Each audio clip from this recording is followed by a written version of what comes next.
He was not born to hate. Hate is something that he acquired after his birth.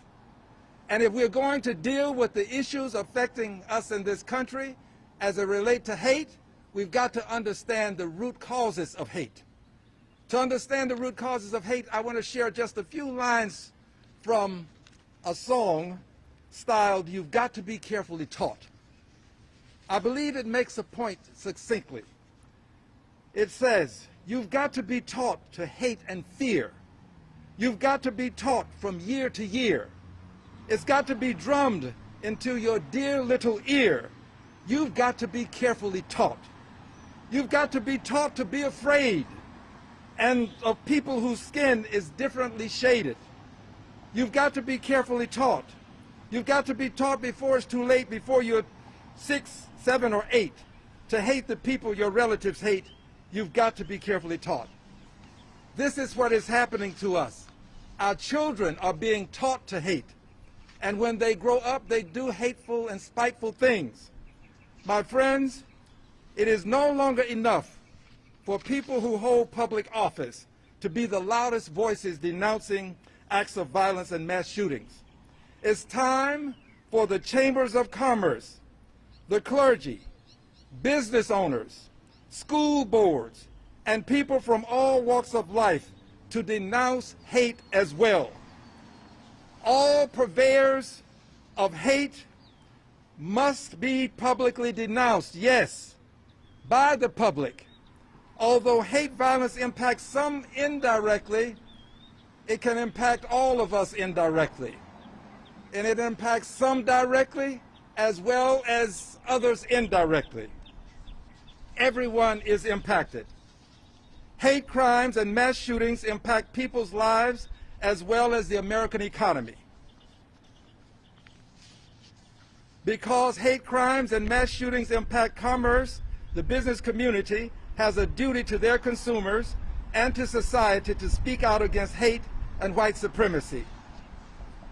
Friends, I'm here today to remind us that all communities are at risk of hate crimes and mass shootings. The African American community is at risk. 9 people murdered June 18, 2015 at the Charleston, South Carolina church shooting. The Asian community is at risk. 8 people murdered on March 16, 2021 at the Atlanta spa shootings. Jewish community, 11 people murdered on October 27, 2018 at the Pittsburgh Tree of Life synagogue shooting. The Latino community, 22 people murdered on August 1st, 2019 at the El Paso Walmart shooting. The Muslim community is impacted. 2 people murdered on August 13th, 2016 at the New York City mosque shooting. The LGBTQ+ community, 49 people murdered on June 12th, 2020 at the Pulse nightclub shooting. All communities are at risk, and as a result, all communities must respond.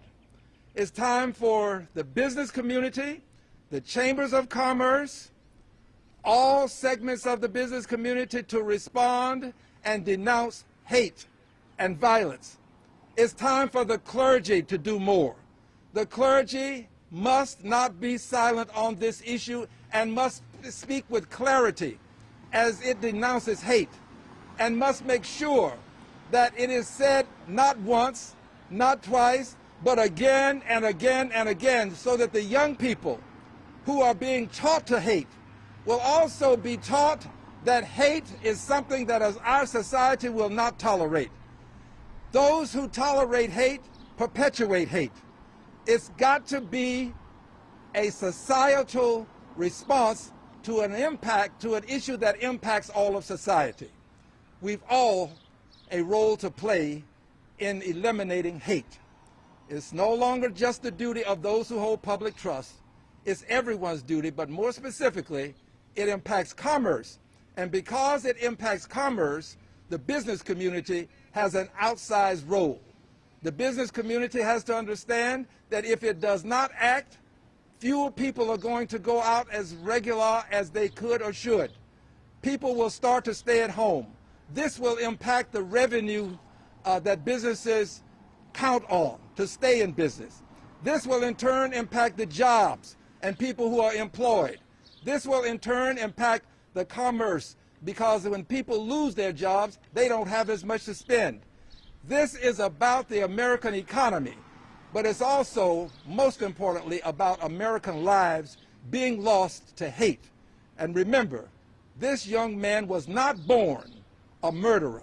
He was not born a person to hate to the extent that he did.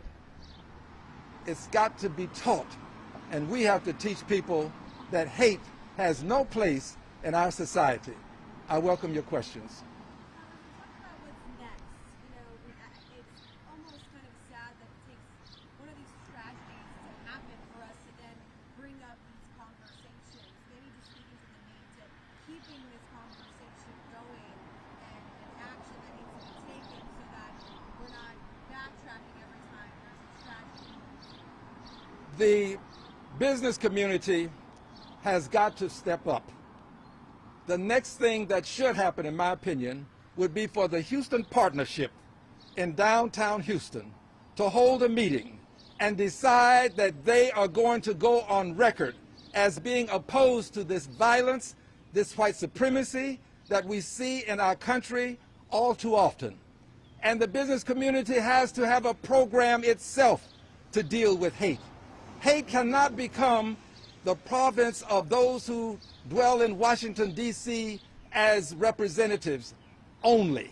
It's got to become everyone's concern, and everyone has to be a part of the solution. But the business community has got to make it known that they will not tolerate hate, because not only does it take lives, it also impacts the flow of revenue. And impacting the flow of revenue means that jobs are going to be impacted. And when jobs are impacted, that means that people will have less to spend.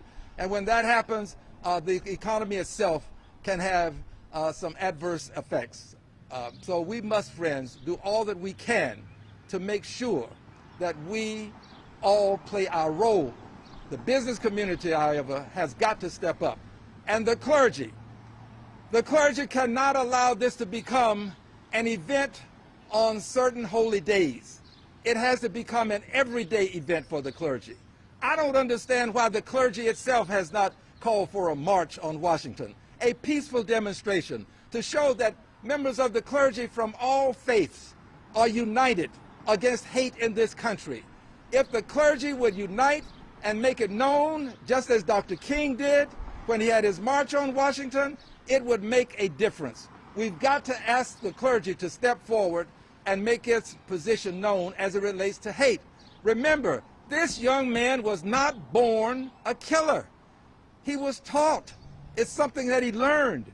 And we must not allow each generation to learn hate to the extent that we see hate crimes, white supremacy, all of these things taking place in our country. The people are taught, and we've got to do what we can to make it known that this is unacceptable behavior. School boards have to speak out.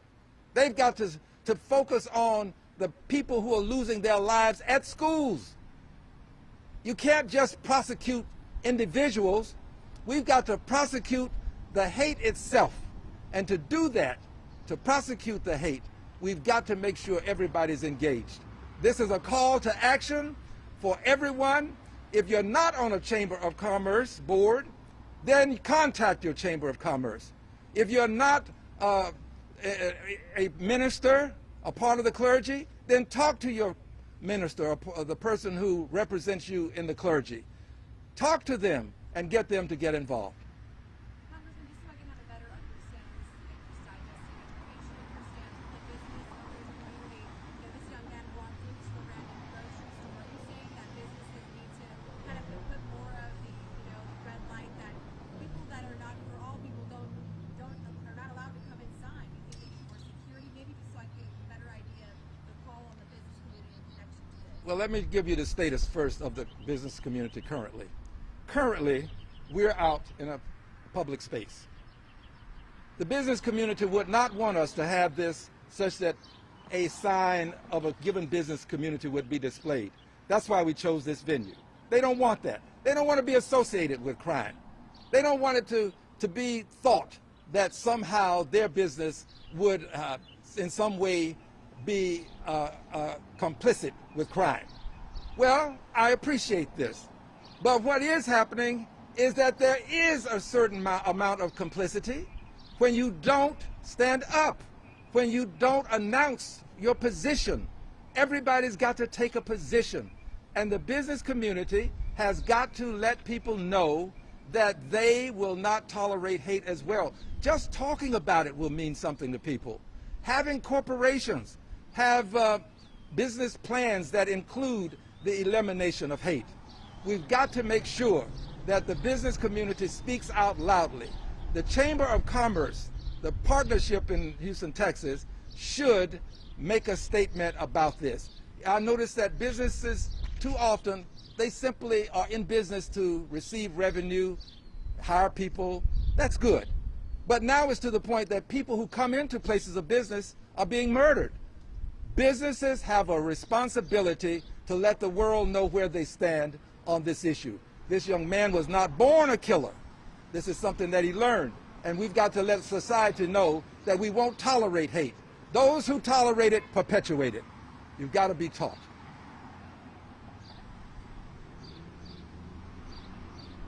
Any other questions?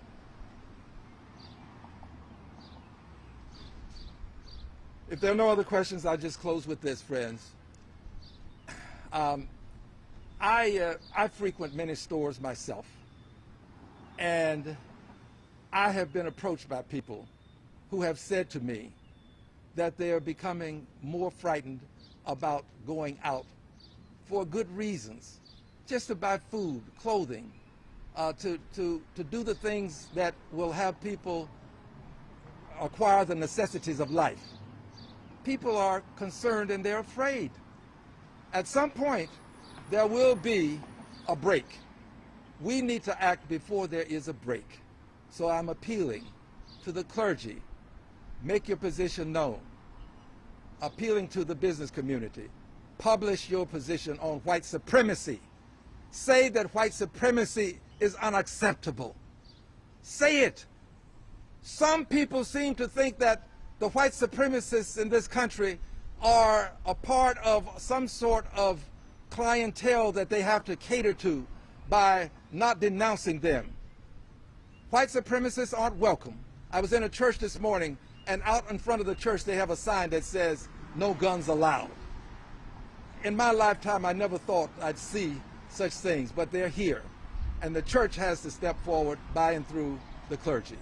I thank you, and I hope that people will understand that this is a message intended for people of goodwill to act responsibly.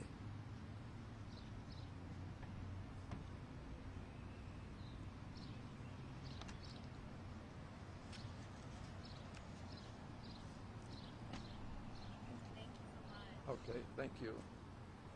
Always good to see you. We missed you yesterday at the rally.